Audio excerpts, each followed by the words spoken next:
La mansión en Coyoacán respiraba Navidad por cada grieta. No era una casa moderna, de esas con vidrios y acero.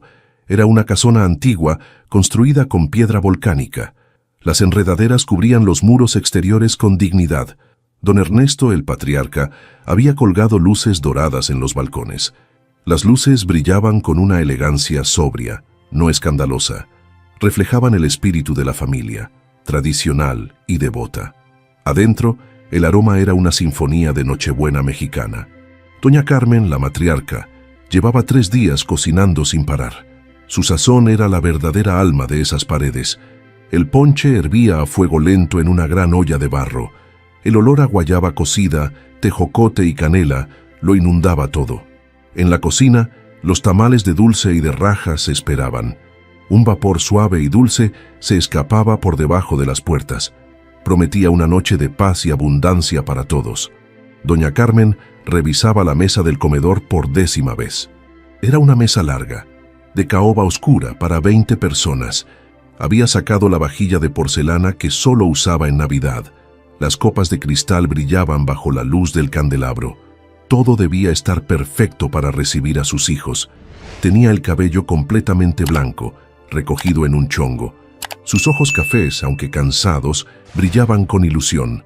Usaba su mandil favorito, bordado con nochebuenas. Debajo, un vestido sencillo pero elegante de color vino. Sus manos, marcadas por la artritis y los años, temblaban un poco. Estaba nerviosa pero feliz de tener el nido lleno. Los nietos más pequeños corrían por la sala alfombrada.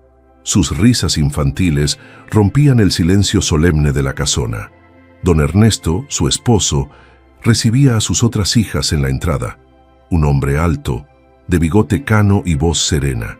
Los abrazos en la puerta eran fuertes, las bendiciones sinceras. «Qué gusto verlos, hijos. Pasen, pasen. Están en su casa». El frío de la Ciudad de México se quedaba afuera.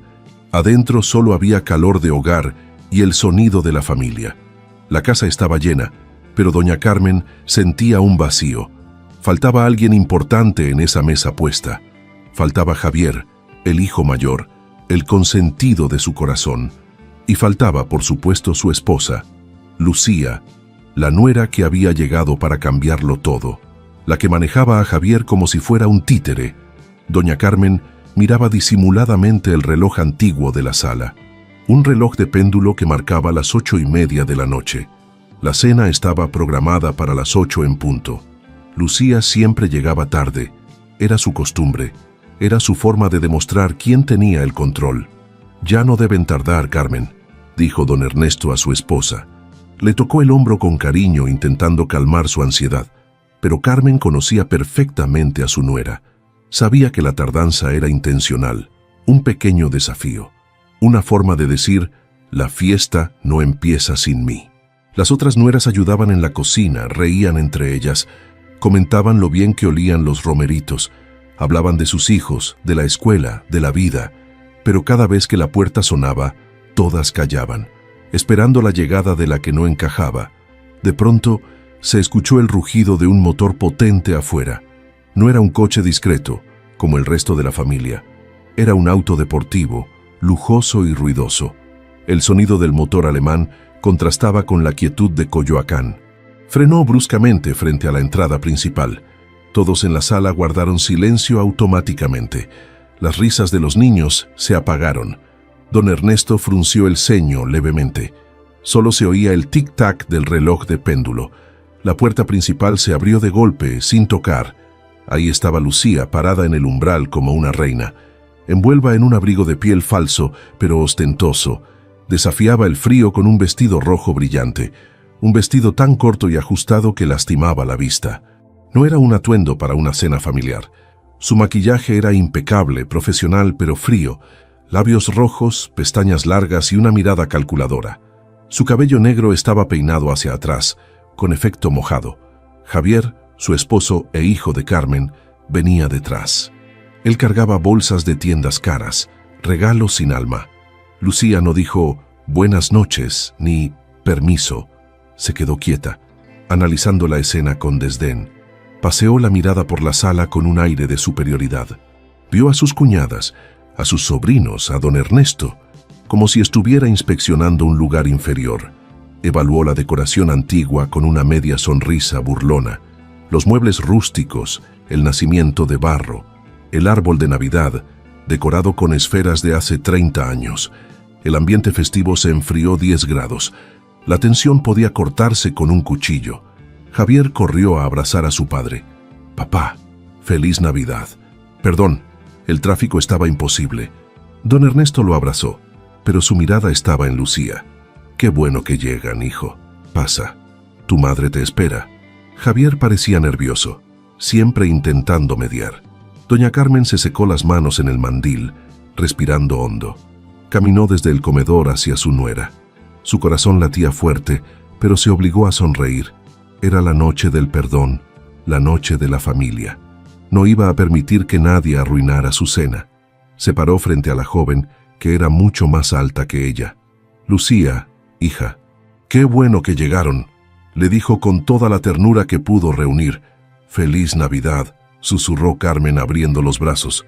Esperaba un abrazo, o al menos un saludo cortés. Javier se adelantó y abrazó fuerte a su madre. «Mamá, feliz Navidad, hueles delicioso». «Mi niño», dijo Carmen besando la mejilla de su hijo. Pero Lucía se quedó inmóvil, con los brazos cruzados. No devolvió el gesto de su suegra. Miró a doña Carmen de arriba abajo, sin disimular. Despreció el vestido color vino ya algo gastado. Observó con asco el mandil bordado. Suspiró con fastidio, como si le costara respirar. Abrió la boca y la primera piedra fue lanzada. «Ay, suegra», dijo Lucía, con la voz afilada y clara. Su voz resonó en el silencio de la entrada. «¿En serio? ¿Otra vez tamales?». Arrugó la nariz, fingiendo que el olor la ofendía. «Creí que ya habíamos superado la comida de pueblo». El silencio que dejó la frase de Lucía fue pesado. Se podía sentir la indignación de todos en el aire. Javier, su esposo, se puso pálido al instante.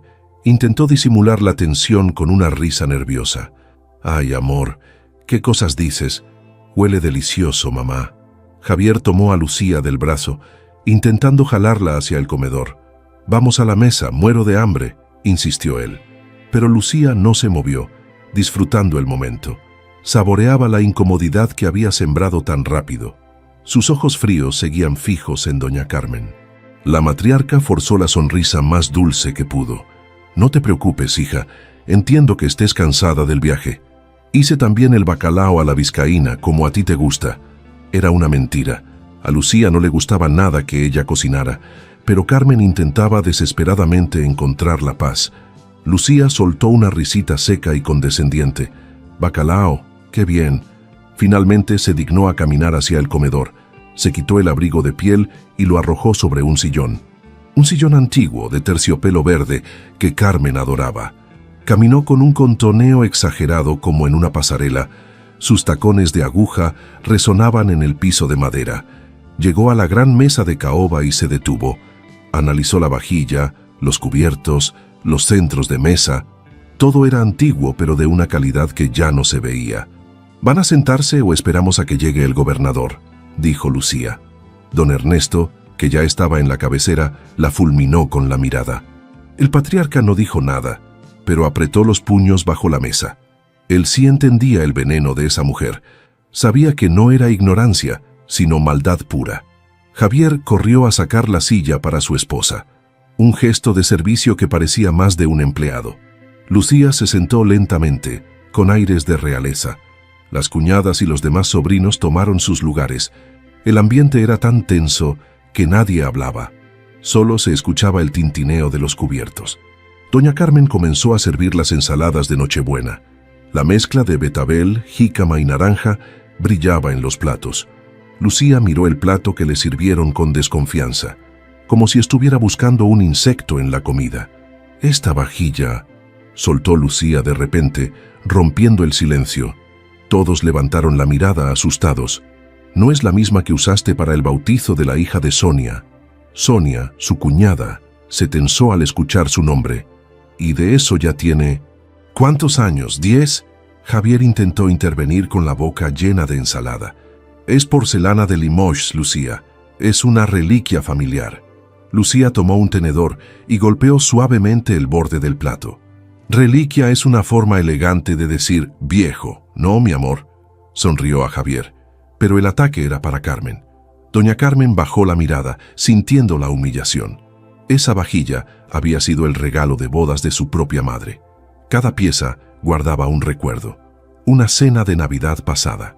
Para Lucía solo era un objeto viejo que debía tirarse. «Espero que al menos no esté despostillada», murmuró Lucía. Nadie se atrevió a reír. Fue una risa incómoda, ahogada, la que se escuchó. Algunos tíos cambiaron de tema bruscamente. «¿Y qué tal el frío? Dicen que va a helar en la madrugada».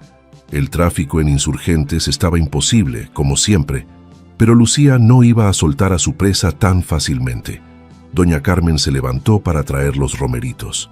El platillo estrella, cocinado con la receta de la abuela, el mole poblano olía a gloria, espeso y oscuro, lo presentó con orgullo en el centro de la mesa.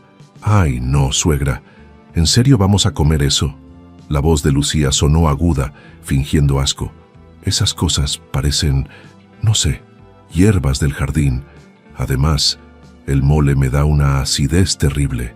Rechazó el plato con un gesto de la mano. Javier se encogió en su asiento. Estaba rojo de vergüenza, pero no defendió a su madre. Nunca la defendía. Se limitaba a susurrar: «Lucía, por favor, compórtate». Y ella le respondía: «Estoy siendo honesta, querido». Doña Carmen sintió una punzada en el estómago. Era la misma sensación de vacío que sentía siempre.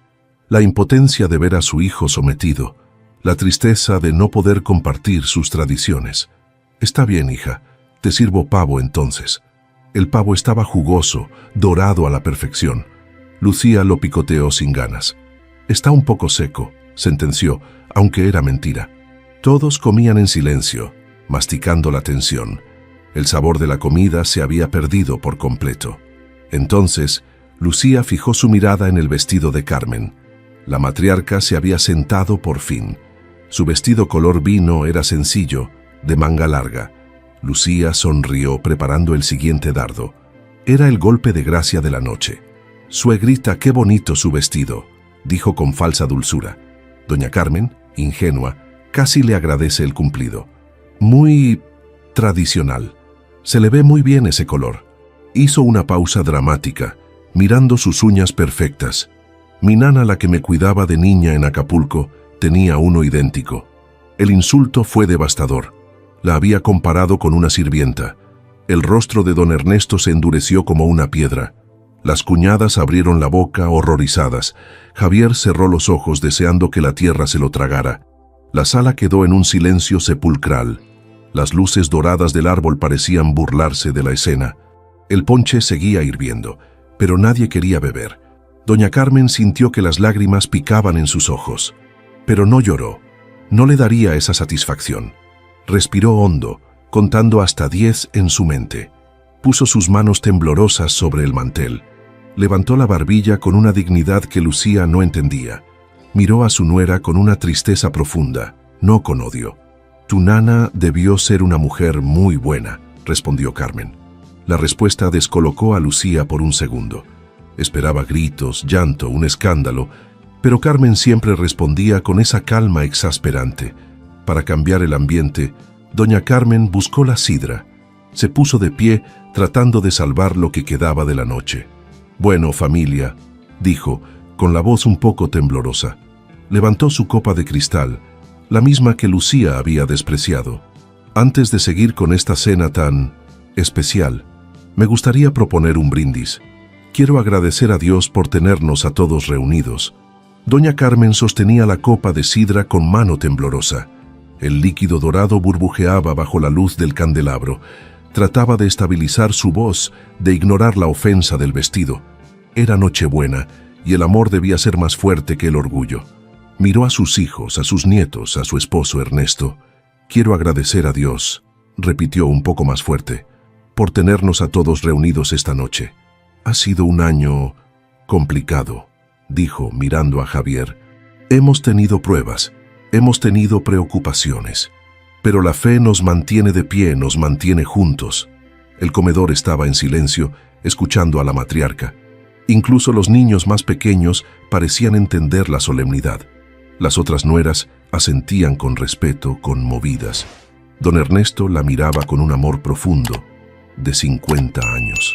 Sabía el esfuerzo que le costaba a Carmen estar ahí. Le pido a Dios por la salud de todos ustedes. Le pido que bendiga esta mesa y estos alimentos. Alimentos que preparamos con tanto cariño. Y le agradezco por la vida de mi esposo, por mis hijos. Su voz se quebró un poco, llena de emoción genuina. Levantó la copa un poco más alto, a punto de concluir. Y por la salud que me permite seguir aquí con... No pudo terminar la frase. Una voz fría y cortante la interrumpió como un látigo. «Ay, suegra, por favor». Era Lucía, por supuesto. Tenía la copa en la mano, pero no la había levantado. La giraba lentamente sobre el mantel con aburrimiento. Una sonrisa de suficiencia se dibujaba en sus labios rojos. Deje de darle el crédito a Dios por todo. El aire se congeló instantáneamente. Las sonrisas se borraron de todos los rostros. Javier la miró suplicante negando con la cabeza. «Lucía, no», susurró él, pero ella lo ignoró. Se enderezó en su silla, mirando fijamente a Carmen. «Si quiere agradecerle a alguien, debería agradecerme a mí». La declaración cayó como plomo sobre la mesa. Carmen parpadeó confundida, creyendo haber escuchado mal. ¿Qué dices, hija?», tartamudeó la anciana. La copa temblaba tanto que la sidra amenazaba con derramarse. Lucía soltó una risa corta, sin alegría. «Lo que oyó, suegrita, la verdad. ¿O quién cree que paga las cuentas de esta casa? Esta casona vieja de Coyoacán se cae a pedazos. Y don Ernesto, con su pensión, no le alcanza ni para la pintura». Javier se hundió en su silla, cerrando los ojos. Quería desaparecer, quería morir en ese instante. La traición a sus padres era absoluta. Había cometido el error de quejarse de sus gastos con ella, y ahora Lucía usaba esa información como un arma. «Lucía, cállate», gritó Sonia, su cuñada, desde el otro extremo. Pero Lucía levantó la mano, pidiendo silencio. «Tú no te metas, Sonia. Estamos hablando de dinero real, no de los centavos que gana tu marido en su taller».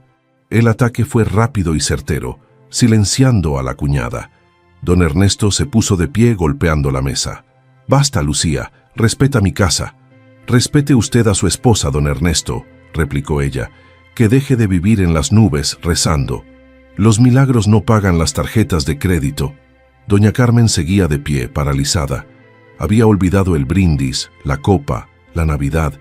Solo podía escuchar las palabras crueles de su nuera. Palabras que le quitaban la dignidad frente a toda su familia, frente a los niños que la miraban con ojos asustados. «Tu hijo Javier», continuó Lucía señalándolo con desprecio, «sería un don nadie si no fuera por mí. Yo le conseguí el puesto en la constructora de mi padre. Yo le compré ese coche deportivo que tanto presume. Yo soy la que mantiene a flote a su consentido». Javier no levantó la mirada. Era un hombre derrotado, castrado emocionalmente. Su silencio era la peor confirmación. Confirmaba que Lucía decía la verdad, que él dependía completamente de ella. Lucía se levantó lentamente, disfrutando su poder. Se acercó a doña Carmen, que parecía una estatua de sal. La matriarca la miraba con ojos vidriosos.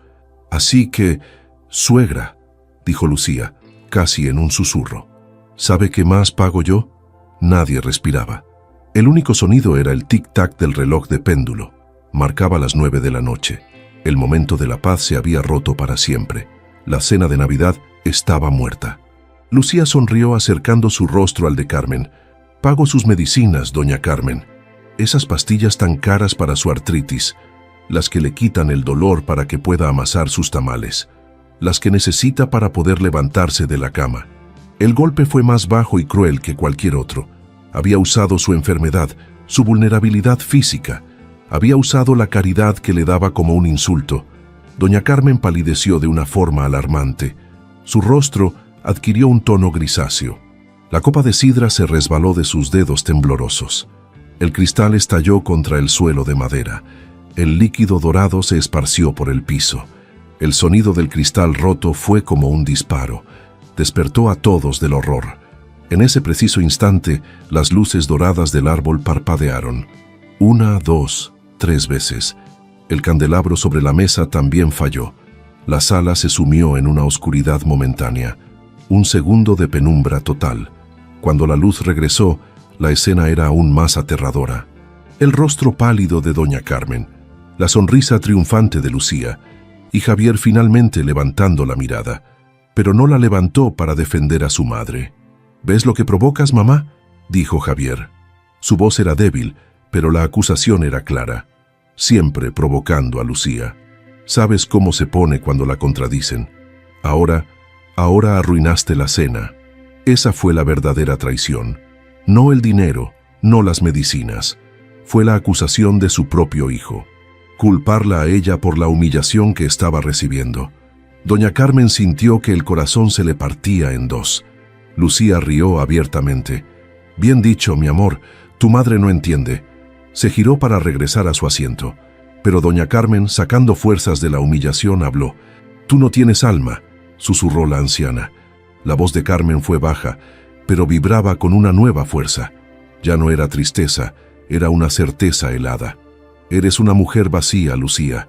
Puedes comprar medicinas, puedes comprar puestos, pero nunca podrás comprar el respeto de esta familia». Lucía se detuvo en seco. Nadie, jamás, le había hablado así, mucho menos esa anciana que consideraba débil. Se volteó lentamente, con los ojos entrecerrados. La sonrisa había desaparecido de su rostro. «¿Qué dijo, vieja?», siseó Lucía. La palabra vieja quedó flotando en el aire. El insulto final, el que rompía todas las barreras. Don Ernesto se movió para interponerse, pero fue demasiado tarde. La tensión había llegado a su punto máximo. El brindis de la discordia había terminado. El odio, contenido durante años, estaba a punto de explotar. Lucía caminó los 2 pasos que la separaban de Carmen. Levantó la mano y el aire esperó el impacto. El tiempo se detuvo en la casona de Coyoacán. La mano de Lucía, adornada con anillos caros, cortó el aire. El sonido fue seco, brutal. Un plaf que resonó. Fue un ruido que no pertenecía a ese comedor. No pertenecía a la Nochebuena. La bofetada fue precisa, con toda la fuerza del odio. La cabeza de doña Carmen se giró por la inercia del golpe. Sus lentes, esos que usaba para leer sus recetas, volaron. Cayeron sobre la mesa, rompiendo un plato de porcelana. Otro sonido de algo que se quebraba. La matriarca se llevó la mano a la mejilla, aturdida. Sus ojos, abiertos de par en par, no entendían. El dolor no fue inmediato, fue primero la sorpresa. El ardor comenzó a subir, la piel a enrojecer. 5 dedos quedaron marcados en su rostro pálido. El silencio que siguió al golpe duró un segundo. Un segundo que pareció una eternidad de horror. Fue un silencio colectivo, un jadeo ahogado. Y entonces el caos estalló. Los niños fueron los primeros. Un grito agudo de uno de los nietos rompió el hechizo. «Le pegó a la abuela», gritó el niño, y rompió a llorar. Ese llanto desató a los demás. Los gritos de los pequeños se mezclaron con los de los adultos. La Navidad se había convertido en una pesadilla. «¡Bestia!», rugió don Ernesto, con una voz que hizo vibrar los vidrios. El patriarca, siempre sereno, se transformó. La furia le inyectó sangre en los ojos. Se abalanzó sobre Lucía, dispuesto a todo. «¡En mi casa, a mi esposa!», gritaba. Pero Javier, el hijo traidor, reaccionó. No reaccionó para defender a su madre caída. Reaccionó para proteger a su esposa, la agresora. Se interpuso entre su padre y Lucía. «Papá, no, cálmate, la vas a lastimar». Esa fue la última traición, la daga final. Proteger a la mujer que acababa de golpear a su madre. «¡Quítate, Javier!», le gritó don Ernesto empujándolo.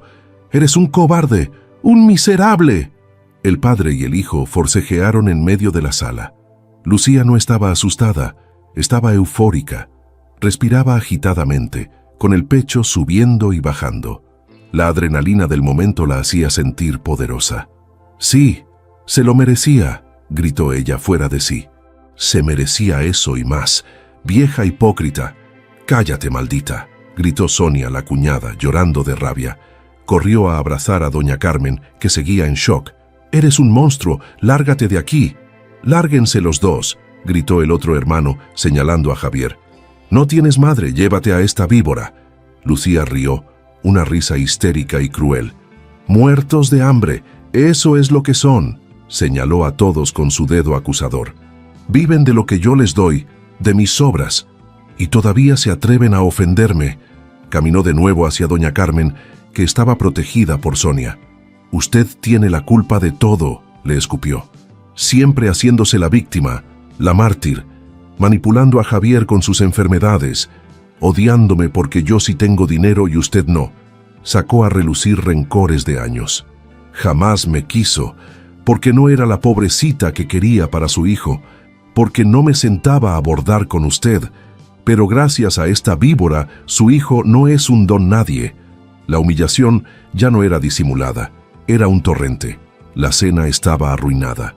Platos rotos, sidra derramada, comida fría. Las luces doradas del árbol parpadeaban tristemente. El ponche se había enfriado en la olla de barro. El espíritu navideño había muerto en esa sala. Don Ernesto logró soltarse de Javier. «Te vas ahora mismo», le ordenó a Lucía. «En tu vida vuelves a poner un pie en esta casa». Miró a su hijo Javier con una decepción infinita. «Y tú, Javier, si sales por esa puerta con ella…» No tuvo que terminar la frase. La amenaza estaba clara. O ellos o ella. Era la elección que doña Carmen siempre temió. La elección que Lucía siempre había buscado forzar.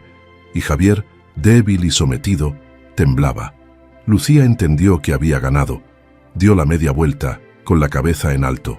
Caminó hacia el sillón de terciopelo verde. Recogió su abrigo de piel falso, sacudiéndolo con asco, como si se estuviera quitando el polvo de la pobreza.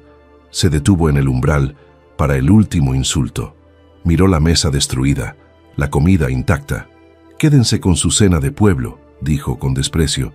«Ahóguense en su mole y sus tamales». Hizo una pausa mirando a Carmen. «Buena suerte con sus medicinas». Caminó hacia la puerta principal. Javier se quedó paralizado en medio de la sala. Miró el rostro marcado de su madre. Miró la furia en el rostro de su padre. Miró la espalda de Lucía que se alejaba. «Lucía, espera», gritó él finalmente. La elección estaba hecha. Corrió detrás de ella como un perro faldero. «Amor, espérame, no te vayas así». El sonido de sus pasos fue la confirmación. Doña Carmen cerró los ojos en ese momento. No quiso ver a su hijo cruzar esa puerta, pero escuchó el portazo final. Un golpe sordo que selló la ruptura de la familia. El eco de la puerta retumbó en la casona. El llanto de los niños era lo único que se oía. Las cuñadas estaban mudas, horrorizadas. Don Ernesto se quedó de pie, derrotado. La casa, que minutos antes olía a ponche y canela, ahora olía a silencio y a vergüenza. El eco del portazo se quedó vibrando en la madera antigua. La casa entera pareció contener la respiración. Nadie se atrevió a moverse durante varios segundos. El silencio que dejó la partida de Javier y Lucía era denso. Era un silencio pegajoso, cargado de vergüenza y dolor. Lo único que rompía esa quietud era el llanto. Un llanto ahogado, de miedo. Eran los nietos, escondidos detrás de las faldas de sus madres. Sus pequeños cuerpos temblaban, sin entender la maldad. Solo sabían que a la abuela Carmen le habían pegado. Sonia, la cuñada, seguía abrazando a doña Carmen, pero sus brazos estaban flojos, como si la fuerza la hubiera abandonado. Los otros hermanos miraban el suelo, con la rabia contenida, apretando los puños, maldiciendo en silencio a Javier. La traición del hermano mayor era un hecho consumado. Don Ernesto, el patriarca, pareció envejecer de golpe. Su espalda, normalmente recta, se encorvó visiblemente. Caminó con pasos lentos, arrastrando los pies. Se dejó caer en su sillón favorito, el de siempre. Se quedó mirando el árbol de Navidad, pero sus ojos estaban muertos. Las luces doradas seguían parpadeando rítmicamente. Iluminaban el desastre de la mesa con una luz festiva. Era una burla cruel en medio de tanta desolación. El olor a ponche y canela se mezclaba ahora con algo agrio. Era el olor de la humillación, del pleito familiar. Doña Carmen se soltó suavemente del abrazo de Sonia. Su rostro estaba pálido, como una máscara de cera. La mejilla izquierda estaba roja, hinchada y brillante. La marca de los 5 dedos de Lucía era clara. Era el estigma de la noche, la prueba del horror. No lloró. Sus ojos estaban secos, pero más profundos. Miró el desorden del comedor con una calma extraña. Vio sus lentes rotos junto al plato de porcelana quebrado. Vio la sidra derramada en el piso de madera oscura. Vio la cena que nadie había comido. Respiró hondo, un suspiro casi imperceptible. Se agachó con la dificultad que le daba su artritis. Sus rodillas tronaron, pero no emitió ninguna queja. Comenzó a recoger los pedazos más grandes del plato roto, la vajilla que le había heredado su madre. «¡Mamá, no!», gritó Sonia saliendo de su estupor. «Por Dios, deje eso, se va a cortar, mamá». Corrió a detenerla, tratando de quitarle los trozos de porcelana. «Deje eso ahí, no importa la vajilla». La voz de Sonia estaba rota por el llanto. Don Ernesto levantó la mirada desde su sillón. «Carmen, por el amor de Dios, deja eso». Su voz era ronca, cansada, irreconocible. Ya todo se arruinó. «Deja». Quería que se sentara, que llorara, que gritara, pero doña Carmen no lo escuchó. Siguió recogiendo los pedazos con una calma aterradora. Su mano temblaba, pero no por el shock, sino por la edad. Cada trozo de cristal era un pedazo de su familia rota, un recuerdo de navidades pasadas, ahora manchadas. Con la mirada fija en los restos del plato, murmuró. Su voz fue tan baja que apenas se oyó. «No pasa nada, hijos», dijo hablando al aire. «No pasa nada». Era una frase que usaba siempre para calmar a los demás. Levantó la mirada, no hacia ellos, sino al techo, como si pudiera ver a través de la piedra volcánica. «Dios ve todo», sentenció. No era una amenaza, no era un consuelo, era una simple declaración de hechos. Esas 3 palabras calmaron los llantos de los niños. «Dios ve todo». La frase resonó con la fe que sostenía esa casona. Era la única justicia que les quedaba en ese momento, la única certeza en medio del desastre total. Carmen se puso de pie, con los trozos en la mano. Fue a la cocina y los tiró en el bote de la basura. Regresó con un trapo húmedo, sin decir palabra. Se arrodilló de nuevo limpiando la sidra pegajosa del suelo, limpiando la mancha del brindis que nunca fue. Nadie supo qué hacer. La cena de Nochebuena estaba oficialmente muerta. La comida, preparada con tanto amor, estaba fría. Los romeritos, el bacalao, el pavo, nadie probó bocado. El hambre se había ido junto con Javier. Uno por uno, los otros hijos comenzaron a levantarse. «Mamá, creo que es mejor que nos vayamos». «Sí, tenemos que calmar a los niños. Están asustados». Los abrazos de despedida fueron torpes, silenciosos. No hubo un «Feliz Navidad». «Te queremos, mamá. Descansa. Cuídate, papá. Mañana te llamamos». Besaron la mejilla sana de doña Carmen. Le dieron palmadas en el hombro a don Ernesto. La casa, antes llena de risas, se vació rápidamente. Se escucharon los motores de los coches arrancando, uno tras otro, alejándose por las calles empedradas, llevándose a los nietos confundidos, dejando solo a los 2 ancianos en la casa herida. La soledad cayó como una manta pesada. La puerta principal se cerró por última vez. Don Ernesto y doña Carmen se quedaron solos en el comedor destruido, solos con el árbol parpadeante y la comida fría. La soledad era absoluta, más fría que la noche. La mesa seguía puesta para 20 personas, pero ahora solo quedaban 2. Los platos de Javier y Lucía estaban intactos, burlones.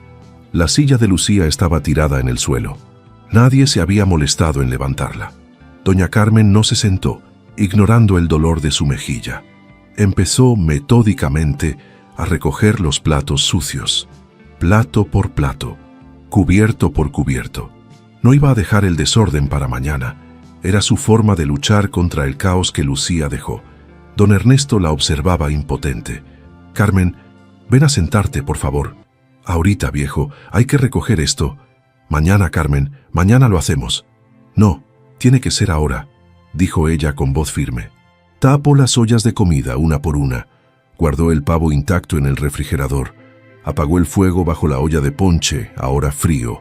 El trabajo de 3 días, arruinado en 3 minutos. No derramó ni una lágrima. La marca roja en su mejilla seguía ahí. Un recordatorio físico de la humillación. Pero su espíritu, aunque herido, no estaba roto. Estaba hecho de una fe más antigua y dura, una fe que Lucía no podía entender ni destruir. Apagó las luces del comedor. Dejó solo las luces doradas del árbol de Navidad. Esas luces ahora iluminaban una escena de abandono. Un comedor vacío, lleno de sillas desordenadas. La casa guardó silencio, avergonzada. El reloj de péndulo dio las 10 de la noche. El sonido grave pareció marcar el fin de la batalla. «Voy a rezar el rosario, Ernesto», dijo ella. «Está bien, Carmen. Yo te espero aquí». Él sabía que ella necesitaba hablar con su Dios. La noche avanzó lentamente. El frío de la Ciudad de México se colaba por las ventanas. La casona de Coyoacán dormía un sueño intranquilo. Todos creían que el escándalo había terminado. Pero la parte más extraña de la noche apenas comenzaba. El reloj de péndulo en la sala dio las 12 campanadas. Un sonido grave, solemne, que marcaba el fin de la Nochebuena. Oficialmente, ya era 25 de diciembre, pero la casona de Coyoacán estaba muerta. El silencio era total, pesado como una lápida. En la recámara principal, don Ernesto roncaba levemente. El agotamiento emocional y la sidra lo habían vencido. A su lado, doña Carmen dormía un sueño intranquilo. Su mejilla hinchada descansaba sobre la almohada bordada. Había rezado el rosario hasta que sus ojos se cerraron solos. Los otros hijos estaban lejos, en sus propias casas, intentando explicar a sus hijos el horror que habían visto, tratando de salvar lo que quedaba de la inocencia navideña. Pero Javier y Lucía no se habían ido de la propiedad. Ellos vivían allí, en el ala norte de la inmensa mansión. Era un anexo lujoso que el padre de Lucía había construido, unido a la casa principal por un puente de cristal. Temporal, habían dicho, pero ya llevaban 2 años. Javier era demasiado débil para contradecirla, y Lucía disfrutaba tener a sus suegros bajo su control financiero. Tras el portazo, Javier la había seguido como un perro. Habían tenido otra pelea horrible en la privacidad de su ala. Él le reclamó por la bofetada, débilmente, y ella le recordó que sin su dinero, él no era nada. Javier se calló y se durmió, huyendo de la realidad. Pero Lucía estaba despierta, con los ojos abiertos. La oscuridad de la habitación de lujo la sofocaba. Estaba furiosa, repasando la humillación que había provocado. Se lo merecía, se lo merecía, se repetía. Sentía el poder de haber ganado la batalla. Pero bajo esa rabia, había una inquietud que no entendía. La casa se sentía extraña, como si la estuviera observando. El silencio no era pacífico, era acusador. Trató de cerrar los ojos, de forzarse a dormir. Fue entonces cuando lo escuchó. Un ruido sutil, casi imperceptible. Un tintineo delicado. Clink, clink. Sonaba como un cubierto golpeando porcelana. Provenía de abajo, del comedor principal. Imposible. Todos dormían. Lucía se sentó de golpe en la cama. El corazón le dio un vuelco violento.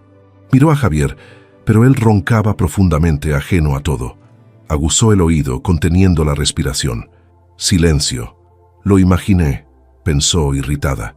Es el estrés de lidiar con esa familia de muertos de hambre. Se acomodó de nuevo en las sábanas de seda egipcia. Y entonces el ruido volvió mucho más claro. Pasos. Alguien caminaba por el corredor de la planta baja.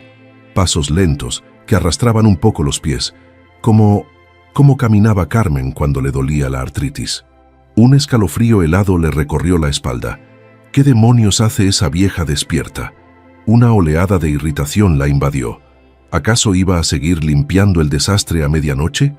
¿O estaría rezando en la sala, pidiendo un castigo para ella? La idea la hizo enfurecer todavía más. Ni siquiera en la madrugada la dejaba en paz. Se levantó de la cama, decidida. Se puso su costosa bata de seda negra. Iba a bajar y ponerla en su lugar de una vez por todas. Iba a decirle que dejara de hacer ruido, que quería dormir. Abrió la puerta de su habitación con sigilo. El ala norte estaba oscura. Cruzó el puente de cristal que la separaba de la casa principal. El corredor de la planta alta estaba en penumbras. Solo la luz de la luna entraba por los vitrales antiguos. La casona se sentía enorme y helada. Los ruidos en la planta baja se detuvieron de golpe. como si hubieran sentido su presencia. Lucía bajó las escaleras de caracol, con el ceño fruncido. Cada escalón de madera crujía bajo sus pies descalzos. El frío del piso de piedra le caló los huesos. «¡Suegra!», llamó con voz dura, pero baja. «¿Está usted ahí? Ya déjese de tonterías». El silencio fue su única respuesta. Un silencio tan profundo que le zumbaban los oídos. «Deje de jugar. Sé que está despierta». Nada. Quizá la anciana la había escuchado y se había regresado a su cuarto. Lucía sonrió con desdén. «Cobarde». Estaba a punto de darse la vuelta y regresar a su cama, cuando un olor la detuvo en seco. Era un olor dulce, potente, inconfundible. Guayaba cocida, tejocote y canela. El olor del ponche que había despreciado horas antes, pero el olor era fresco, intenso, como si estuviera hirviendo en ese preciso instante, y venía del comedor. Un terror primitivo comenzó a formarse en su estómago. Caminó lentamente por el arco de piedra que daba al salón. La sala estaba oscura como la habían dejado. El árbol de Navidad parpadeaba débilmente, pero el comedor estaba iluminado, no por la luz eléctrica del candelabro, sino por una luz suave, cálida y titilante, la luz de decenas de velas. Lucía se tapó la boca para no gritar. La gran mesa de caoba estaba irreconocible, estaba limpia de todo el desastre. No había platos rotos, ni sidra derramada en el suelo. El mantel de lino blanco estaba impoluto, y sobre él la cena estaba servida de nuevo. Era una escena imposible, completamente surrealista. Las velas ardían con una llama firme. Eran velas blancas, altas como de altar. No iluminaban, más bien, parecían contener la oscuridad. El olor a ponche era abrumador. Habían puesto 2 lugares, solo 2, en la mesa diseñada para 20 personas. Uno frente al otro, en el centro, con la vajilla de porcelana que ella había insultado. Los cubiertos de plata brillaban. En las copas de cristal había vino tinto, un vino oscuro, casi negro, que parecía espeso, y los platos estaban servidos con el bacalao, caliente. El vapor subía en volutas perezosas. Una cena íntima para 2. Un lugar estaba claramente vacío. La silla retirada, como esperando a un invitado. El otro lugar, el de la cabecera, era el asiento que siempre ocupaba doña Carmen. Estaba perfectamente arreglado. La silla estaba pegada a la mesa, como si la persona que estaba sentada acabara de levantarse, pero no había nadie allí. La casa estaba en silencio absoluto. Los ancianos dormían. Javier dormía. «No, no, no», susurró Lucía retrocediendo un paso. Esto era una broma de muy mal gusto. Carmen se había levantado a hacer esto, para asustarla, para manipularla con sus brujerías. «¡Vieja loca!», gritó, para darse valor. El terror se mezclaba con su ira habitual. «¿Dónde estás? Sal, deja de esconderte». Corrió a la cocina, buscando a la anciana. Pero la cocina estaba vacía y oscura. La olla del ponche estaba fría sobre la estufa apagada. Regresó al comedor, temblando visiblemente. La comida en la mesa seguía humeando. «No es real, estoy soñando». Se acercó a la mesa, desafiante. Iba a apagar esas malditas velas. Levantó la mano hacia la vela más cercana, la que estaba junto al plato del lugar de Carmen. Sopló con toda la fuerza de sus pulmones. La llama se dobló, se extinguió por un segundo y volvió a encenderse sola, con una flama alta y brillante. Lucía gritó, un grito ahogado por el pánico. Intentó con otra vela, la que estaba frente a su lugar. Sopló con rabia. Ocurrió lo mismo. Sopló una tercera vez. La llama ni siquiera vaciló. Era como soplar contra una pared de fuego. El reloj de péndulo dio la 12:12, las 12 campanadas de la pelea. Lucía miró el reloj, hipnotizada por el sonido. Sus ojos se desviaron hacia el gran espejo de la sala y sintió que la sangre se le congelaba en las venas. El espejo estaba al fondo de la sala, colgado sobre una consola. Era una pieza antigua, enorme, con un marco barroco, madera tallada a mano, cubierta con hoja de oro ya oscurecida. El cristal de plata estaba manchado por los años. Reflejaba la escena del comedor como un cuadro fantasmal. Lucía se quedó paralizada, mirándolo. Sus ojos se encontraron con su propio reflejo. Vio su bata de seda negra, su cabello oscuro y lacio. Vio el maquillaje corrido por la furia de horas antes. Vio la postura desafiante con la que había bajado. La luz de las velas del comedor iluminaba su figura. El árbol de Navidad, a su izquierda, parpadeaba intermitente. Luces doradas reflejándose en el cristal antiguo. Todo parecía normal, un simple reflejo. Pero algo estaba fundamentalmente mal. El aire se había vuelto pesado, denso. Lucía sintió que le costaba respirar, como si el oxígeno se acabara. Levantó una mano lentamente para tocarse el cuello, un gesto para asegurarse de que seguía ahí, y el horror verdadero comenzó. Su reflejo en el espejo también levantó la mano, pero no lo hizo al mismo tiempo. Hubo un retraso, una fracción de segundo, como si la imagen tardara en obedecerla, como si estuviera a kilómetros de distancia. Lucía bajó la mano bruscamente, con el corazón en la garganta. Su reflejo la imitó, pero de nuevo, tarde. El movimiento de la imagen era pesado, lento, como si la figura del espejo estuviera moviéndose bajo el agua. No era un reflejo, era otra cosa. Intentó racionalizarlo. Es el cristal viejo, es la luz de las velas. Está distorsionado, pero sus manos sudaban frío. Se quedó quieta sin moverse un solo músculo. Observó a su doble en el espejo, desafiándola. La figura en el espejo también se quedó quieta. Se miraron fijamente, la mujer real y la mujer de cristal. Los segundos se estiraron, volviéndose minutos. El reloj de péndulo marcaba las 12:14. El silencio era absoluto. Y entonces, el reflejo parpadeó. Lucía se dio cuenta de que ella no había parpadeado. Había mantenido los ojos abiertos, sin pestañear, pero la mujer del espejo sí lo había hecho. Un parpadeo lento, deliberado, consciente. Lucía soltó un gemido ahogado. Dio un paso hacia atrás, tropezando con la alfombra. El pánico la hizo querer correr, subir, esconderse, pero sus pies estaban clavados al suelo. No podía apartar la mirada del horror. «¿Qué eres?», susurró, aunque no esperaba respuesta. El reflejo la miró, y la expresión de la imagen comenzó a cambiar. La dureza de sus facciones se suavizó. La mueca de desprecio que siempre usaba desapareció. La mujer del espejo ahora tenía una expresión de terror, un terror idéntico al que Lucía estaba sintiendo. Pero no era su propio terror reflejado, era un terror distinto, más profundo. Era miedo y algo más. La figura del espejo abrió la boca. Lucía no había movido los labios, pero su doble estaba articulando palabras sin sonido, una súplica silenciosa que ella no podía oír. Movía los labios desesperadamente. «Perdón». Lucía negó con la cabeza, temblando de pies a cabeza. «No, esto no es real. Es una alucinación. Es el cansancio. La vieja me está volviendo loca», gritó. Pero el reflejo no reaccionó a su grito. Siguió mirándola con esa tristeza insoportable. La arrogancia de Lucía comenzó a quebrarse.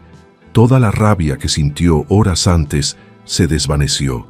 Solo quedó un frío helado, un miedo visceral, el miedo a lo desconocido, a lo imposible.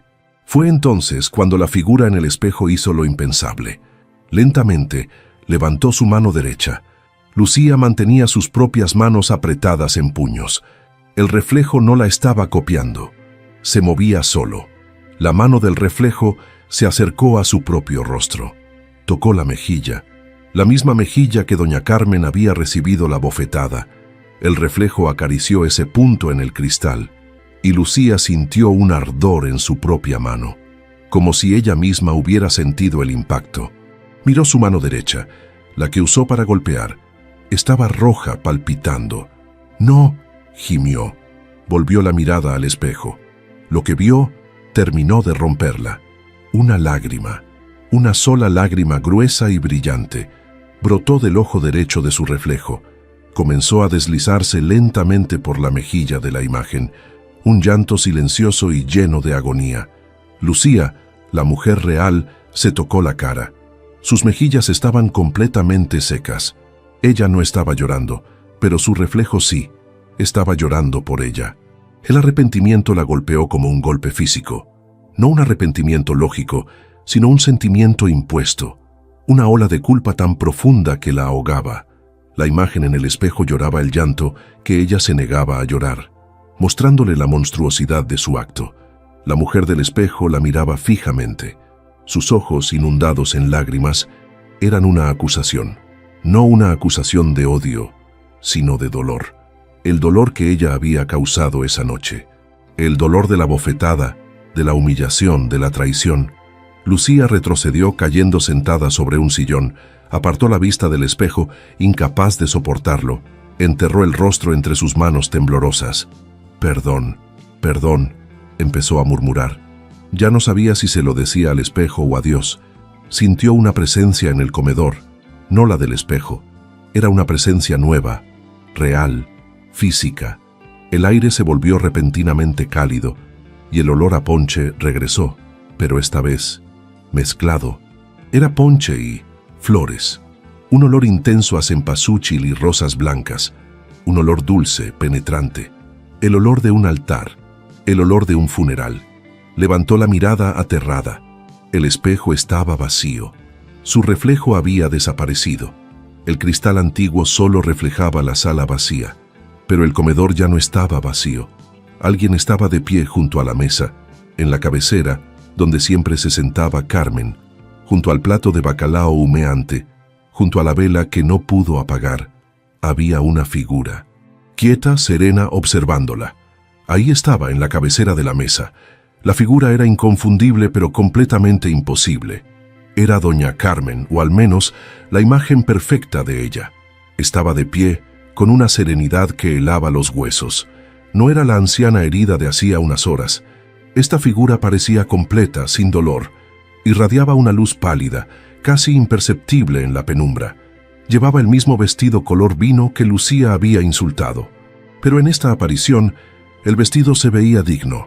Como el atuendo de una reina antigua y sencilla, Lucía no podía respirar. El terror la tenía agarrada por el cuello. Quería gritar el nombre de Javier, pero su voz no salía. Estaba completamente sola en el comedor con la mujer a la que había abofeteado sin piedad. La aparición de doña Carmen la miraba fijamente. No había odio en sus ojos, ni rencor. No había dolor por el golpe en su mejilla. Había algo mucho peor: compasión. Una compasión profunda, casi dolorosa de presenciar. Y entonces la figura sonrió. Fue una sonrisa leve, dulce, cargada de una tristeza infinita. La misma sonrisa que doña Carmen le había dado al recibirla, antes de que el veneno de Lucía destruyera la noche. Esa sonrisa la desarmó por completo. El olor a flores se intensificó de golpe. Ya no eran solo rosas, era el aroma penetrante del cempasúchil, el olor inequívoco del Día de Muertos, no de Navidad. Un aroma que llenaba la habitación, volviéndose sofocante. Penetraba su bata de seda, su piel, sus pulmones. Lucía seguía en el suelo, encogida en el sillón.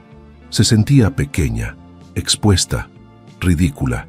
Toda su arrogancia, su dinero, su poder de humillar, no significaban absolutamente nada frente a esa presencia. Era la primera vez en su vida que sentía miedo verdadero. «No, no es usted», tartamudeó Lucía. «Usted está dormida. Javier y usted están en su cuarto. Esto es un truco. Es una pesadilla». Intentaba convencerse a sí misma, pero su cuerpo no mentía. Temblaba como una hoja bajo una tormenta helada. La aparición de Carmen no se movió. Solo la observaba con esa calma sobrenatural. Las velas en la mesa ardían con llamas altas y firmes. Iluminaban el rostro sereno de la aparición y el rostro aterrorizado de la nuera. «Váyase», suplicó Lucía en un susurro desesperado. «Déjeme en paz. Váyase de aquí». Estaba acostumbrada a dar órdenes y ser obedecida al instante, pero esa figura no obedecía sus reglas. No operaba bajo el poder del dinero ni de la intimidación. Finalmente, después de un silencio eterno, la aparición habló. La voz no era la de Carmen, no era la voz cansada y temblorosa de la anciana. Era una voz clara, serena, que parecía venir de todas partes. Resonó en el comedor, pero también dentro de la cabeza de Lucía. No vine a castigarte, Lucía. Las palabras fueron suaves, sin una sola pizca de enojo. Lucía levantó la mirada completamente confundida. Si no era un castigo, ¿qué era esto? ¿Qué era esta cena imposible servida a medianoche? La figura de Carmen desvió la mirada hacia la mesa. Contempló los dos lugares puestos con esmero. El bacalao seguía humeando, esperando. El vino tinto brillaba oscuro en las copas de cristal. El lugar de Lucía, frente a la aparición, estaba listo. Vine a recordarte... La voz hizo una pausa, llenando el silencio de la casona. Que la cena no terminó. Esas 5 palabras cayeron sobre Lucía como piedras, más pesadas que cualquier golpe, más crueles que cualquier insulto. La cena no terminó. El acto no se había cerrado. La bofetada seguía vibrando en el aire de la casa. La humillación seguía servida en la mesa. La cuenta con el universo seguía pendiente. Lucía entendió de golpe la profundidad de su falta. No era solo la bofetada, era el desprecio constante, el haber roto la paz sagrada de la Nochebuena, el haber escupido sobre la tradición y el amor de la matriarca, el haber matado el espíritu de esa familia. La aparición no la estaba juzgando, solo estaba presentando los hechos con una calma aterradora. La cena no terminó. Significaba que su parte del trato no estaba cumplida. Como había dicho su suegra, Dios ve todo. La compasión en los ojos de la aparición fue lo que la rompió.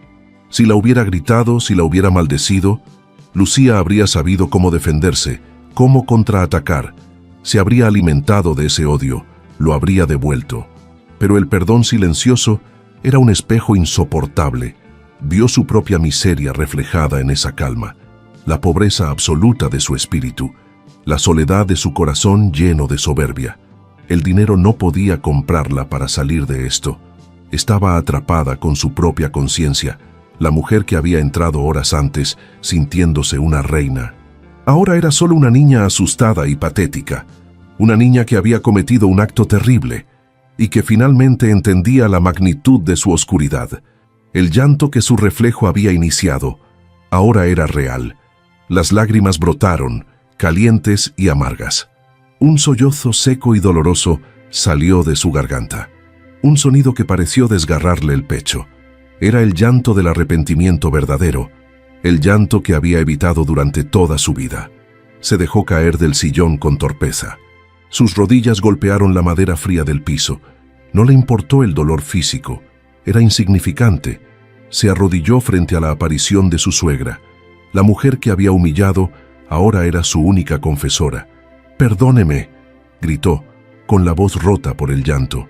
«Perdóneme, doña Carmen, por favor». Las palabras salían atropelladas, ahogadas por la histeria. «Yo no quería, yo no sabía», pero sí había querido, y eso era lo peor. Se golpeaba el pecho con los puños, castigándose. «Perdóneme, por favor, haré lo que sea, perdóneme». Era una súplica desesperada, no solo a la aparición. Era una súplica al universo, a Dios, a lo que fuera, a la conciencia que había despertado de forma tan brutal.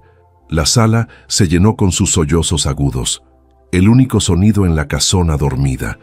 El olor a cempasúchil era ahora abrumador, como si estuviera arrodillada en un camposanto, como si estuviera velando su propia alma. La aparición de Carmen la miraba desde arriba. La compasión seguía ahí, inalterable. No dijo «te perdono», no dijo nada más. Solo la observaba revolcarse en su propia miseria, dejando que el arrepentimiento la limpiara por dentro. Lucía lloraba con la cara pegada al suelo. «Haré lo que sea. Pagaré sus medicinas, les daré dinero. Lo que sea, pero que esto pare. Perdóneme». El orgullo se había disuelto en un charco de lágrimas. Ya no era la nuera rica, era solo un alma perdida. La figura de Carmen levantó lentamente su mano derecha, la misma mano que Lucía había visto en el reflejo del espejo. Lucía se encogió, esperando instintivamente un golpe, el castigo que sabía que merecía, la justicia divina por la bofetada que ella dio. Pero la mano no descendió para golpear. Quedó suspendida en el aire con la palma abierta. No era una amenaza, era una invitación silenciosa. La aparición no la estaba señalando a ella, Señaló el lugar vacío frente a ella. Señaló la silla que le correspondía en la mesa. Señaló el plato de bacalao humeante, la cena que aún no había terminado, y que ella ahora tendría que comerse sola. Lucía levantó la mirada, bañada en lágrimas de pánico. Sus ojos nublados por el terror vieron la silla. El plato de bacalao humeante era una orden silenciosa. No puedo, gimió ella, intentando retroceder. Pero la aparición de doña Carmen no se movió un centímetro. La compasión en ese rostro fantasmal era una sentencia. No la estaba obligando con fuerza, la invitaba a su castigo. Un castigo que no era de fuego, sino de conciencia. El olor a cempasúchil era ahora tan denso que mareaba. Le robaba el aire, le nublaba la vista por completo. Con las últimas fuerzas que le quedaban, Lucía se arrastró. Gateó sobre el piso de madera fría que tanto despreciaba. Su orgullo se había hecho polvo, era solo miedo puro. Se aferró a las patas de la silla de caoba como un náufrago. Usó la mesa para ponerse de pie, temblando sin control. Se desplomó en el asiento que le correspondía en la mesa. El plato de bacalao seguía humeando frente a sus ojos. Un milagro imposible en la madrugada helada de la ciudad.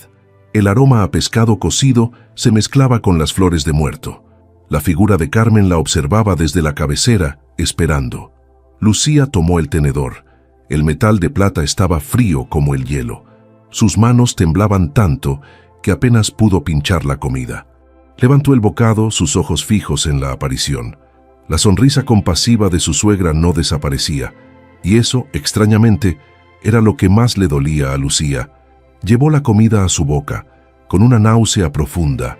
No sintió el sabor del pescado, ni del tomate, ni de las especias. El bocado le supo a culpa, le supo a cenizas amargas, le supo a la bofetada que le había dado a esa misma anciana. Masticó lentamente, mientras las lágrimas caían sobre el plato. La aparición de doña Carmen la miraba comer. No la juzgaba, no la condenaba con la mirada. Solo la acompañaba en silencio durante su penitencia. Lucía comió cada bocado, uno tras otro, sin detenerse. El plato que había despreciado ahora era su comunión, una comunión forzada con el dolor que había causado. Cuando tragó el último bocado, el plato quedó limpio. La aparición de doña Carmen asintió levemente. Un gesto casi imperceptible, como si la tarea estuviera cumplida. El olor a flores de cempasúchil comenzó a disiparse. La calidez antinatural abandonó el comedor de golpe. Las velas, que habían ardido con tanta fuerza, comenzaron a parpadear una por una, como si se ahogaran. La figura de Carmen se volvió transparente, etérea. Levantó una mano, no en amenaza, sino en despedida, y simplemente se disolvió en la penumbra. Lucía se quedó sola en la mesa puesta, en la oscuridad. Las velas se apagaron de golpe, todas al mismo tiempo. El comedor se sumió en el silencio absoluto. Solo el débil parpadeo del árbol de Navidad quedaba. El frío de la realidad la golpeó violentamente. El terror y el agotamiento físico la vencieron. Intentó levantarse de la silla, pero sus piernas no respondieron. El plato vacío frente a ella fue lo último que vio. Su cabeza cayó pesadamente sobre la mesa de caoba. Lucía perdió el conocimiento, desmayada sobre la cena fantasma. La luz gris del 25 de diciembre entró por los vitrales. Encontró la casona de Coyoacán en un silencio sepulcral. Doña Carmen se levantó primero, como era su costumbre.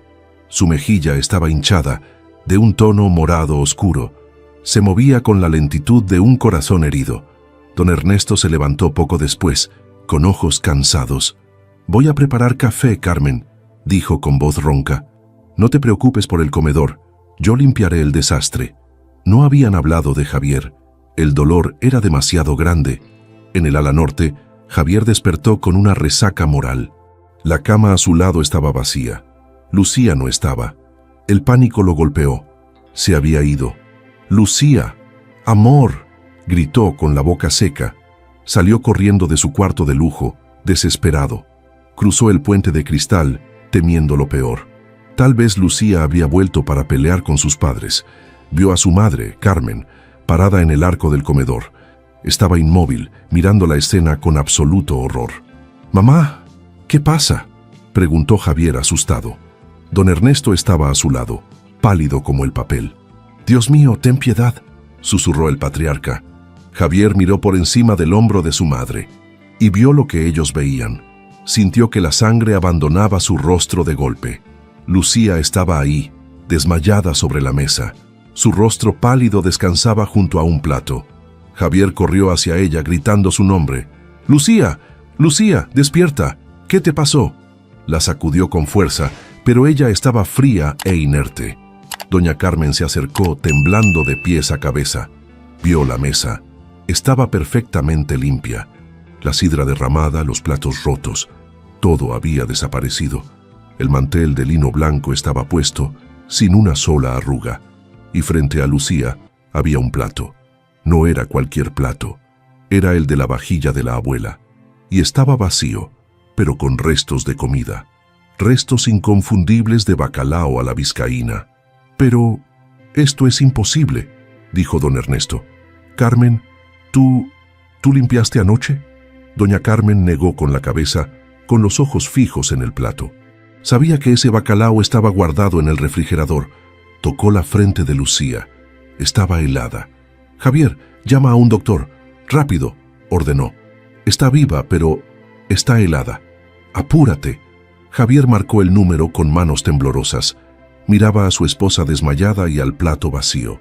No tenía ningún sentido lógico. Lucía jamás habría comido esa comida por voluntad propia, y mucho menos en medio de la noche, sola. Despertó horas después, en la cama de un hospital. Lo primero que vio fue el rostro de doña Carmen. La anciana la miraba con la mejilla morada por el golpe. No había rencor en sus ojos, solo una profunda preocupación. Lucía rompió a llorar, un llanto silencioso, avergonzado. No intentó justificarse, no intentó gritar. Solo tomó la mano de su suegra, la mano con artritis, y la besó, una y otra vez, con desesperación. «Perdóneme, perdóneme, mamacita», susurró. El uso de la palabra mamacita sorprendió a Carmen. El doctor dijo que fue un colapso nervioso, un cuadro de estrés severo y falta de alimento, pero Lucía sabía la verdad. No había sido un colapso, había sido una visita. Había cenado con un fantasma. Le dieron el alta esa misma tarde. Javier la llevó de vuelta a la casona de Coyoacán. Él estaba confundido, no entendía el cambio de actitud. Esperaba los reproches, la furia de Lucía. Pero ella estaba callada, pensativa, ausente. Al entrar a la casa, Lucía no fue a su ala de lujo. Se detuvo en la sala principal frente a todos. Se acercó al nacimiento de barro que había despreciado. Se quedó mirando la figura del niño Jesús. Tocó la cerámica fría con una reverencia que nadie entendió.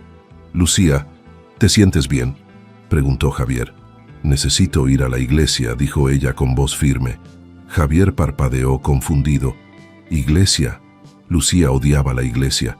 «Quiero ir a la basílica, ahora». No era una petición, era una necesidad urgente. Desde ese día, la mujer que todos conocían desapareció. La Lucía arrogante, materialista y cruel se había roto. En su lugar quedó una mujer silenciosa y asustada, pero también, extrañamente, mucho más humana.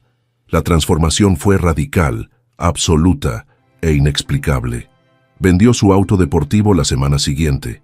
Dejó de usar sus vestidos extravagantes y su maquillaje pesado. Empezó a usar ropa sencilla, casi austera, y faldas largas.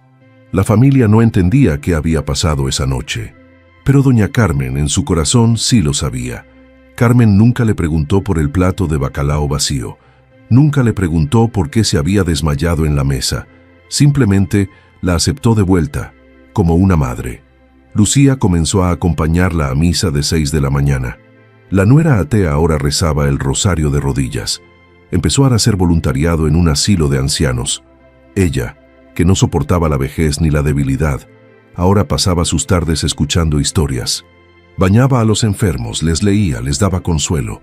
Buscaba en cada rostro arrugado la redención. Un año exacto había transcurrido como un círculo completo. Diciembre regresó a las calles empedradas de Coyoacán. La casona antigua se preparaba de nuevo para la Navidad. Las luces doradas colgaban en los mismos balcones de piedra, pero el aire dentro de la casa era diferente, más quieto. Faltaba el corazón de esa familia, el alma de la cocina. Doña Carmen se había ido a finales del verano. Un paro respiratorio mientras dormía la siesta, dijo el doctor. Se fue en paz, pero dejó un silencio que nada podía llenar. Su mandil bordado con nochebuenas colgaba en la cocina, como una reliquia. La familia decidió reunirse, por lealtad a don Ernesto. Él ahora era la única cabecera, un patriarca silencioso. El dolor lo había suavizado, pero también lo había hecho más fuerte. Quería mantener viva la tradición, por ella, por la memoria de la mujer que amó 50 años. Sonia, su nuera, había tomado las riendas de la cocina. Seguía al pie de la letra las recetas escritas a mano por Carmen. El olor a ponche, tejocote y canela volvía a llenar la casa. Era un intento valiente de honrarla, de sentirla cerca, pero todos sentían el vacío que había dejado. La puerta principal sonó a las 8 en punto de la noche. No hubo un rugido de motor deportivo, ni portazos arrogantes. Javier y Lucía entraron caminando, con una calma desconocida. Llegaban puntuales, por primera vez en la historia de la familia. Sostenían una pesada cazuela de barro, tapada con un trapo limpio. Lucía era otra mujer, completamente irreconocible. Su cabello negro, antes peinado con dureza, caía en una trenza sencilla. Usaba un vestido de lana gris, modesto, sin una sola joya. Su rostro estaba limpio de maquillaje, casi austero, y sus ojos, antes fríos, ahora eran tranquilos, aunque perpetuamente tristes. Ya no tenía esa mirada altanera y calculadora. Se acercó a don Ernesto, y en lugar de desafiarlo, le besó la mano. «Buenas noches, don Ernesto. Con su permiso. Le traje el bacalao», dijo en voz baja. Lo había cocinado ella, siguiendo la receta de Carmen. Javier estaba a su lado, pero ya no parecía un títere. Se veía como un hombre que había recuperado el timón. Había dejado el trabajo en la constructora de su suegro. Ahora trabajaba con su hermano en un taller mecánico. Ganaba menos dinero, pero había recuperado su dignidad. La familia los recibió con una cortesía cautelosa. El cambio de Lucía había sido tan radical que aún les costaba creerlo. Pasó el año entero dedicada a obras de caridad, en silencio. Financiaba el asilo de ancianos donde hacía voluntariado. Bañaba enfermos, leía a los ciegos, escuchaba a los moribundos. Nadie supo jamás lo que ocurrió esa medianoche de Navidad. Lucía nunca habló de la aparición, ni de la cena fantasma. Javier solo sabía que ella despertó en un hospital. Pero el terror que vio en sus ojos esa mañana fue suficiente. Supo que algo la había quebrado y la había vuelto a armar. Se sentaron a la gran mesa de caoba oscura, la misma vajilla de porcelana que había sido rota y despreciada. Todo estaba igual que en las Navidades pasadas, excepto por un detalle que dolía y consolaba al mismo tiempo. La cabecera, en lugar de doña Carmen, estaba vacía. No era un vacío de olvido, sino un vacío de honor. Frente a la silla de madera tallada, habían colocado un plato limpio. Los cubiertos de plata brillaban a su lado, y junto al plato, una sola vela blanca, alta y gruesa. Estaba encendida, su llama parpadeando con suavidad y dignidad. La cena transcurrió en una paz melancólica, casi sagrada. Hablaron de los nietos, del trabajo, de recuerdos felices. Recordaron a Carmen con sonrisas tristes, no con amargura. Lucía comió los tamales en silencio, saboreando la tradición. Agradeció a Sonia por la comida con sinceridad. Entonces llegó el momento del brindis de medianoche. Don Ernesto se puso de pie, más encorvado que el año anterior. Levantó su copa de sidra, la misma que Carmen no pudo sostener. Sus ojos cansados se fijaron en la llama de la vela solitaria. La sala guardó un silencio absoluto, esperando sus palabras. «Quiero brindar», comenzó, con la voz quebrada por la emoción, «por mi amada Carmen, que nos cuida desde el cielo. Ella no está físicamente en esa silla, pero está aquí. Está en el ponche, está en nuestras risas, está en esta casa. Por ti, mi vieja», dijo, levantando la copa al aire. Lucía levantó su copa, sus manos temblando ligeramente. Miró la silla vacía y la llama brillante que representaba a su suegra. Las lágrimas comenzaron a brotar de sus ojos sin control. Pero no eran las lágrimas de terror de aquella noche imposible. Eran lágrimas calientes, lágrimas de pura gratitud. «Gracias», susurró ella, tan bajo que solo Dios pudo oírla. «Gracias por no castigarme, mamacita. Gracias por mostrarme el camino, por despertarme. Gracias por el perdón que yo no merecía. Descansa en paz, por favor». En ese preciso instante, algo sucedió en el comedor. Las ventanas estaban cerradas con llave, selladas contra el frío. La noche de invierno en Coyoacán era quieta, sin una gota de viento. No había corrientes de aire, absolutamente ninguna. La llama de la vela ardía perfectamente vertical. Una brisa suave, tibia y dulce se materializó en la habitación. No movió las cortinas, ni el cabello de nadie. Fue un suspiro dirigido, intencional. Avanzó lentamente por la mesa como una caricia invisible. Rozó la mejilla de don Ernesto, que cerró los ojos. La brisa trajo un olor perceptible para todos. No era el cempasúchil de la advertencia, el olor de los muertos. Era un aroma delicado y limpio a rosas frescas. El perfume del jabón favorito de doña Carmen, el olor de su piel cuando abrazaba a sus nietos. La brisa se acercó a la cabecera de la mesa. Llegó hasta la vela blanca que ardía en su honor. La flama danzó un segundo, inclinándose con gracia, y entonces, con la suavidad de un beso o un suspiro, se apagó. El hilillo de humo blanco subió recto hacia el techo. Un silencio absoluto cayó sobre la familia.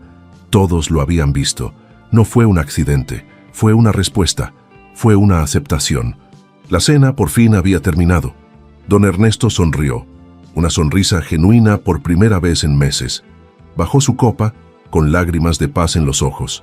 «Nos escuchó», dijo con voz clara. «Está aquí. Mi vieja nos dio su bendición. Está en paz». Y miró a Lucía, asintiendo levemente. Lucía rompió a llorar abiertamente, sin esconderse. Pero era un llanto de liberación, un llanto que limpiaba el alma. Javier la abrazó, entendiendo que ese llanto era sanador. La familia la miró, y por primera vez no vieron a la agresora. Vieron a una mujer penitente, redimida por el dolor. El karma había llegado por ella esa noche de Navidad. Lo supo en ese momento, con total certeza. Pero no había venido en la forma que ella esperaba. No fue una venganza del universo, ni un castigo divino. No fue la ruina, ni la enfermedad, ni la muerte. El karma no siempre es un rayo que destruye. A veces es un espejo que te obliga a mirarte. A veces es una cena fría servida a medianoche. A veces es el rostro compasivo de la persona que más heriste. No la habían castigado, la habían salvado de sí misma. Sabía que pasaría el resto de su vida pagando esa deuda. No con dinero como había ofrecido esa noche, arrodillada, sino con acciones, con humildad, con servicio, honrando la memoria de la mujer que golpeó, la que, desde el más allá, le había perdonado la vida. La silla vacía en la cabecera ya no era un símbolo de muerte. Era un recordatorio de su segunda oportunidad, un recordatorio de la compasión que la había salvado. El eco de aquella noche horrible se había transformado. Ya no era un eco de odio, sino el eco del perdón. Gracias por acompañarme hasta el final de esta historia. Tu tiempo y apoyo significan mucho para este canal. No olvides dejar tu like, suscribirte y activar las notificaciones. Cuéntame en los comentarios qué te pareció y qué otras historias te gustaría escuchar. Nos vemos en el próximo video.